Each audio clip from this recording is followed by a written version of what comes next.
جو ہمارے سفیر تھے ایتھوپیا میں، انہوں نے پورا بتایا کہ ان کو بھیجنے والا کون تھا، ایجنٹ کون تھا، کتنے پیسے دیے، کتنے انہوں نے وہاں جا کے لیتے تھے، اور امیگریشن میں کون کون فیسیلیٹیٹر تھا۔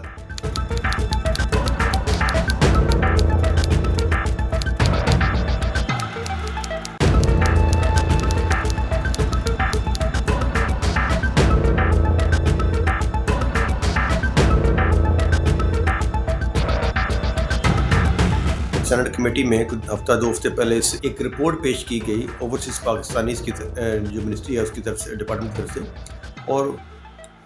انہوں نے بتایا کہ دنیا میں جو بیگرز ہیں اس میں 90% پاکستانی ہیں، 10% جو ہے وہ باقی دنیا سے تعلق رکھنے والے لوگ ہیں۔ اس کے بعد ہفتے بعد ملتان ایئرپورٹ پہ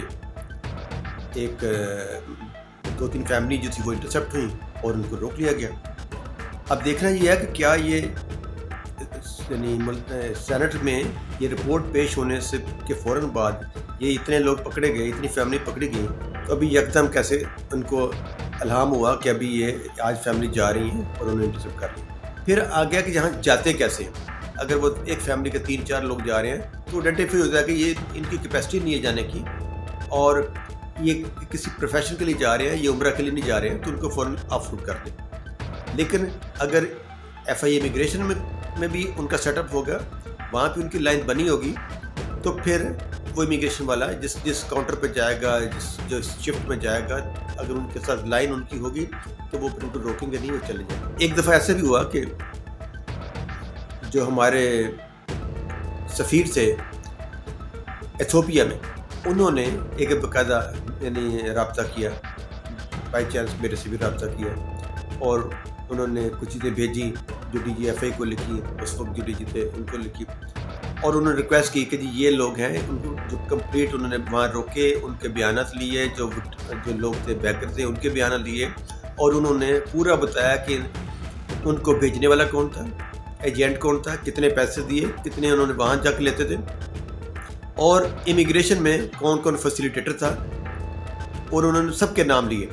اور وہ واپس آئے، لیکن انفارچونیٹلی کوئی مناسب کارروائی نہیں ہوئی جس طرح ہونی چاہیے تھی۔ پھر یہ جب کووڈ آیا تو کووڈ کے دوران انہوں نے وہاں سے جو بیکرز تھے، جو پاکستانی بیکرز تھے، ان کو پکڑا اور ان کو ڈپورٹ کروایا، اور ڈپورٹ کرتے ہوئے ایف آئی کو انہوں نے انفارم کیا کہ یہ لوگ آ رہے ہیں، اور جو ایجنٹ آ رہے تھے ان کو بھی انہوں نے بلایا، بیکر کب بھی آ رہے ہیں ان کو بھی بتایا، تاکہ ایف آئی ان کو انٹرپٹ کرے اور اس گینگ کے خلاف مناسب کارروائی کرے۔ لیکن کوئی اتنا زیادہ ان ریکٹ کے خلاف آج تک کوئی ایف آئی اے نے پراپر اقدامات نہیں کیے۔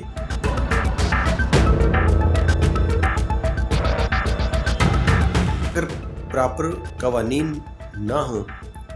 تو اس کا فائدہ پھر جو متعلقہ ادارے ہیں وہ اٹھاتے ہیں، اور اگر قوانین ہوں اور ان پہ امپلیمنٹیشن نہ ہو،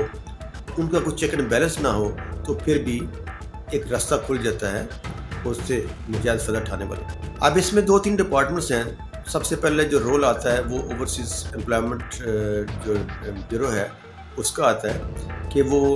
دنیا میں جو جاب اپرچونیٹیز ہیں وہ دیکھیں اور اس کے مطابق اپنا لائحہ عمل بنائیں۔ پھر جو سینٹرل گورنمنٹ ہے، جو پروونشل گورنمنٹس ہیں، ان کا رول آتا ہے کہ وہ دنیا میں اور اپنے ملک کے اندر جو امپلائمنٹ اپرچونیٹیز ہیں یا پیدا ہو سکتی ہیں اس کے مطابق ایک ورک فورس تیار کریں۔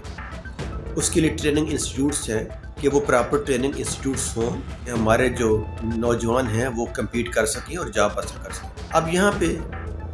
کیونکہ جب جاب اپرچونیٹی نہیں ہے اور آپ کی ٹریننگ سکلز نہیں ہیں تو پھر آپ کے پاس کام کرنے کی بڑی لمٹڈ اپرچونیٹیز رہتی ہیں۔ اب اسی دوران جب ان امپلائمنٹ ہے، غربت بہت زیادہ ہے، تو جو یعنی لوگوں کو یعنی ایکسپلائٹ کر کے ان کی ضروریات زندگی کو ایکسپلائٹ کر کے، تو اس طرح کے گروہ جو ہیں وہ پھر سامنے آتی ہیں، جو ایک یعنی بھیک مانگنے جیسا معیوب سا کام جو ہے اس پہ وہ لوگوں کو مائل کرتے ہیں۔ وہ پاکستان کے اندر بھی ایسے لوگ بے شمار ہیں، گروہ ہیں جو کام کر رہے ہیں، اور پاکستان سے باہر بھی یہ کام کریں، یا جو بیگنگ پہ آمادہ ہوتے ہیں ان کو پھر یہاں سے کچھ پیسے ایڈوانس ان سے لے کے، تاکہ کل کو وہ ان کا خرچہ نکال سکیں، اور پھر آگے وہاں جب لے کے جاتی ہیں تو وہاں پہ بھی ان سے بھیک منگوائی جاتی ہے، اور جب وہ بھیک مانگتے ہیں اس میں سے 50% 60% جتنا بھی ان کا شیئر طے ہوتا ہے اس کے مطابق اوپر شیئر وہ خود رکھ لیتے ہیں اور باقی ان کو دے دیتے ہیں۔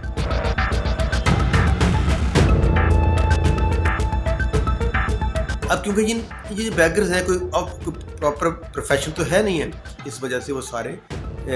کسی ریکارڈ میں نہیں ہوتے، اور اس کی وجہ سے وہ پھر بلیک میل کرتے ہیں۔ منسٹری آف فارن افیئرس کی، FIA کی، منسٹری آف انٹیریئر کی، امپلائمنٹ بیورو جو ہے وہ، اور جو OPF ہے، ان سب کا اگر چاروں کا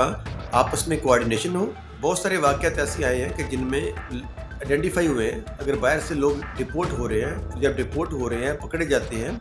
تو فارن آفس جو ہے وہ وہاں سے پراپر ڈاکومنٹیشن کے ساتھ بھیجے، یہاں پہ FI کے پاس آئے، FI اس پہ اپنی کارروائی کرے، اور پھر کوئی پراسیکیوشن ہو، چلان ہو، جو یہاں سے ٹور آپریٹرز ہیں یا امپلائمنٹ پروموٹرز ہیں، جو ان کو جو ویزا ایجنٹ ہیں جو لے کے جا رہے ہیں، تو ان کے خلاف کارروائی ہو، اور اگر پھر اس پہ سزائیں ہوں اور مناسب سزائیں ہوں گی تو لوگوں کو خوف ہوگا اور آئندہ یہ اس کام سے باز آئیں گے۔ یہ جو ٹور آپریٹرز ہیں جو حج پہ، عمرہ پہ، زیارتوں کے نام پہ ایسے لوگوں کو لے کے جاتے ہیں، وہاں کرتے ہیں، تو آئیڈینٹیفائی ہوتا ہے کہ یہ گروہ جا رہا ہے۔ پھر ایسے تمام لوگوں کا جو ڈیٹا کمپائل ہو، ان کو بلیک لسٹ کیا جائے، ان کو دوبارہ پاسپورٹ جاری نہ کیا جائے، لیکن انفارچونیٹلی ہمارا اس طرح اسپیسیفک جو بھیک مانگنے پہ ہے وہ کوئی لا جو ہے وہ نہیں ہے۔ اور FIA ہو یا کوئی بھی ادارہ ہو، ہمارا ایک اور بہت بڑا المیہ ہے کہ جب تک ہمیں اوپر سے کوئی پوچھتا نہیں ہے ہم خود انیشیٹو نہیں لیتے ہیں۔ ابھی بھی اگر جب تک اس پہ کوئی وزیر اعظم اس پہ نوٹس نہ لیں، وہ تمام جو 3-4 جو وزیر ہیں متعلقہ، وزیر داخلہ، وزیر خارجہ اور وزیر مین پاور ہیں، ان کو سب کو بٹھائیں اور ان کی کمیٹی بنائیں، اور اس کے بعد ان سب سے